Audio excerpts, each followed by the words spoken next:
దేవునికి స్తోత్రం. అంటే మన పూర్వులు కూడా జంతు బలులు అర్పించడం అనేది చేశారు.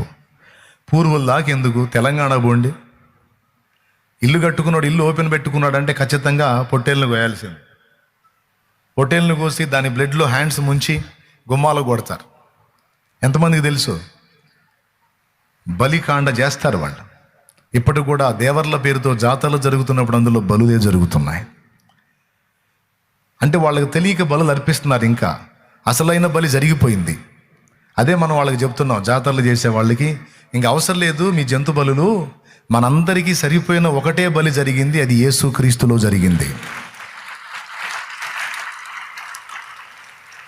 మేము కూడా అప్పట్లో బలులు అర్పించేవాళ్ళం సంవత్సరం.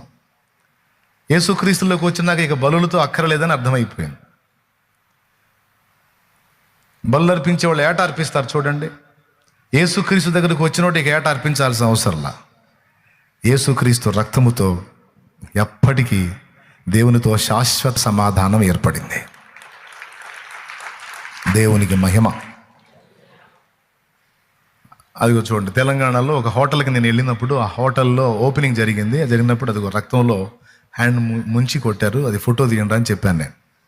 హైదరాబాద్లో ఒక హోటల్ నేను ఉన్నప్పుడు అదిగో మళ్ళీ మామూలుగా చెబితే ఇంద్రగా మీరు, అందుకని సాక్ష్యం కోసం అక్కడ ఒక ఫోజ్ ఇచ్చి ఫోటో కూడా దిగా. దేవునికి స్తోత్రం కలుగును గాక. హల్లెలూయా. అంటే ఇప్పటికి కూడా ఇవి జరుగుతున్నాయి అని అర్థం.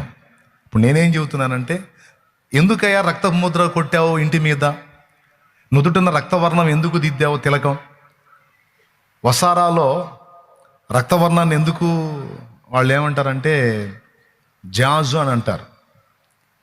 వాళ్ళ ఇంటి గోడల చుట్టూ బయట అది కూడా ఎర్రగా ఉంటుంది, రక్తవర్ణమే ఉంటుంది, జాజ్ అంటారు. మీకు తెలుసా?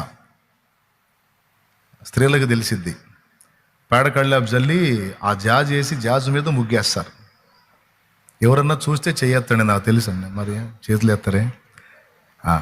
అంటే అవసారాలో రక్తవర్ణం, గడపలకు రక్తవర్ణం, నుదుటికి రక్తవర్ణం. ఎందుకు ఇంతసేటు మీరు రక్తవర్ణాన్ని పెట్టుకున్నారు, పూసుకున్నారు, రాసుకున్నారు? ఎందుకు అంటే వాళ్ళు చెప్తారు, రక్తపు ముద్రలు కొడితే ఆ ఇల్లుకి కీడు రాదు, రక్తపు ముద్ర ఉన్న ఇంటికి రక్షణ ఉంది అని వాళ్ళు చెప్తారు. మనం చెప్తుంది కూడా అదే.